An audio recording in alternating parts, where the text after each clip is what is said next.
Hello বন্ধুগণ, কেমন আছেন আপনারা সবাই? আজকের ভিডিওতে আমি আপনাদের জন্য দুটা খুশির খবর নিয়ে চলে এসেছি। আর সেই দুটা খুশির খবরটা হচ্ছে বাংলা আবাস যোজনা নিয়ে।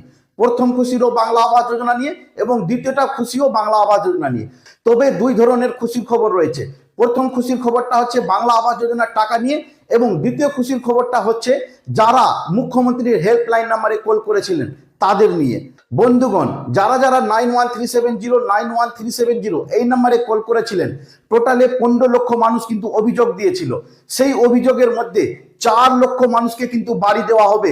আর এটার অ্যালটমেন্ট লেটার বিডিও অফিসে চলে এসেছে। হ্যাঁ বন্ধুগণ, টোটালে 20 লক্ষ টাকা আপনাদেরকে দেওয়া হবে। সেটা কিন্তু অ্যালটমেন্ট লেটার নবান্ন থেকে প্রত্যেক জেলার বিডিও অফিসে কিন্তু চলে এসেছে। আর এই লেটারে লেখা রয়েছে যে বাংলা আবাস যোজনার বাড়ি দেওয়ার, তাদেরকে টাকা দেওয়ার নির্দেশ রয়েছে।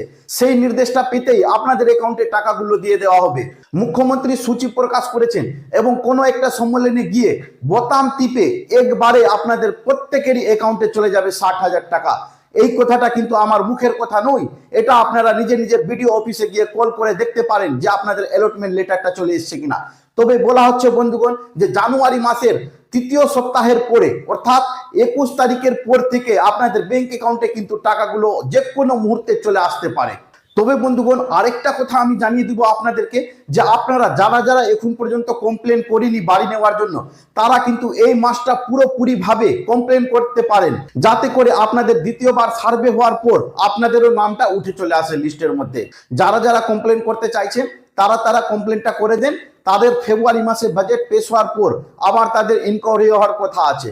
যদি আপনাদের ইনকোয়ারি হয় এবং আপনারা যদি যোগ্য থাকেন তাহলে কিন্তু 100% আপনারা টাকাটা পেয়ে যাবেন। ধন্যবাদ।